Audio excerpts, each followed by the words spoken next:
Après des mois de discussion, le Congrès américain a finalement adopté un plan d'aide massif très attendu notamment par l'Ukraine.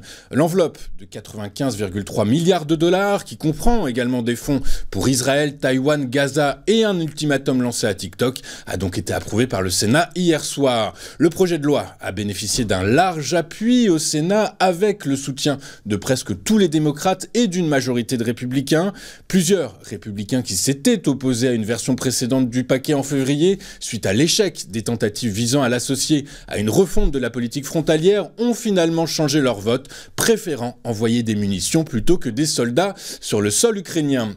Dans le détail maintenant, ces fonds seront donc largement destinés à l'Ukraine, puisque 60 milliards seront consacrés à lutter contre l'invasion russe. Ceci étant, cette enveloppe servira également et surtout à reconstituer les stocks de l'armée américaine et reviendra donc aux usines d'armement aux États-Unis. Notons par ailleurs que ce plan d'aide autorise aussi Joe Biden à confisquer et à vendre des actifs russes pour qu'ils servent à financer la reconstruction de l'Ukraine.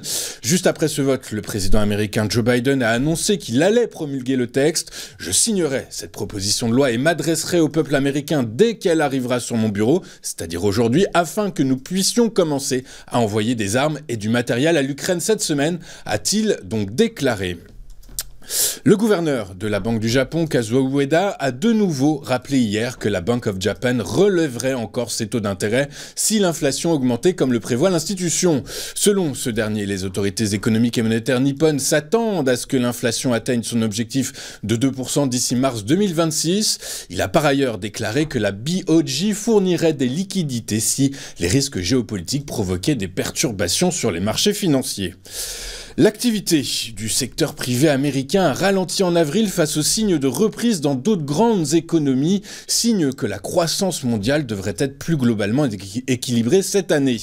Les enquêtes auprès des directeurs d'achat publiées hier ont fait état d'un ralentissement surprise de l'activité aux États-Unis au début du T2, tandis que l'activité dans la zone euro a progressé pour le deuxième mois consécutif, aidé par le retour de la croissance en Allemagne, et ce pour la première fois depuis près d'un an. Mais bien que l'écart de croissance entre les deux économies tende à se résorber, les économistes de la BCE ne s'attendent pas à ce qu'ils se réduisent de sitôt. En effet, ces enquêtes mettent en avant une distinction majeure entre les économies des deux blocs, distinction qui réside dans l'analyse de la tendance des secteurs industriels. En effet, alors que la production industrielle aux États-Unis continue de croître, bien qu'à un rythme plus lent, l'enquête de la zone euro a enregistré une nouvelle forte contraction. Mais pour autant, après avoir stagné fin 2023, l'économie de la zone euro semble prête à se redresser au cours des premiers mois de 2024, aidée par une reprise du pouvoir d'achat réel et de la demande mondiale. Selon une étude publiée hier par Counterpoint Research, Apple est en train de perdre des parts de marché en Chine et ce de façon inquiétante. En effet, selon cette étude et alors que le premier trimestre 2024 a été le trimestre le plus compétitif jamais enregistré, les ventes totales de smartphones en Chine ont augmenté de 1,5%. Mais dans un marché que vous avez donc compris dynamique, les ventes d'Apple ont chuté de 19,1% au T1 alors que celles de Huawei se sont envolées de 69,7%. Notons ainsi que sur un an, les parts de marché du géant américain sont passées de 19,7 à 15,7%.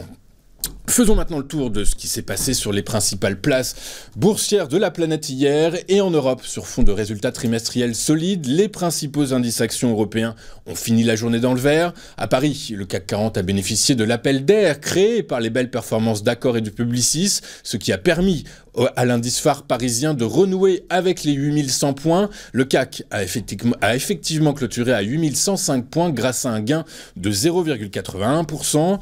À Londres, le FTSE a atteint un nouveau record en séance à 8076 points avant de finalement clôturer à 8044 points. Enfin, à Francfort, le DAX s'est adjugé 1,58% à 18142 points.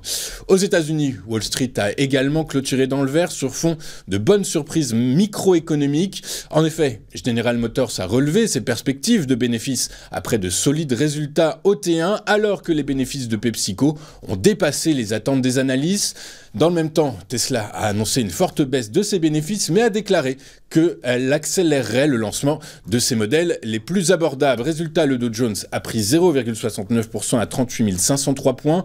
Le S&P 500 a lui gagné 1,2% à 5 070 points. Quant au Nasdaq Composite, il s'est lui étoffé de 1,59% à 15 696 points. En Asie ce matin, et après 13 séances consécutives de hausse, eh bien, le Nikkei a clôturé en hausse de 2,42% à 38 462 points.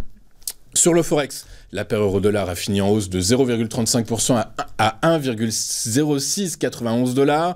Sur le marché des rendements souverains en zone euro, les principaux taux ont fini à l'équilibre après des indicateurs PMI de bonne facture, mais pas suffisamment pour inciter les membres de la BCE à dévoiler un timing à long terme de la réduction des taux de l'institution basée à Francfort. Le rendement du Bund à 10 ans a fini en timide hausse de 1,5 point de base à 2,503%. À l'heure de la clôture en Europe, le rendement du Treasury à 10 ans s'est déduit de près de 3 points de base à 4,5901%. Nous allons marquer une toute première pause dans cette édition du 24 avril et comme je vous l'annonçais, eh bien nous allons retrouver dans un instant, juste après une petite page de publicité, David Furcage et son chrono CAC revisité à la sauce iWave. A tout de suite sur TV Finance.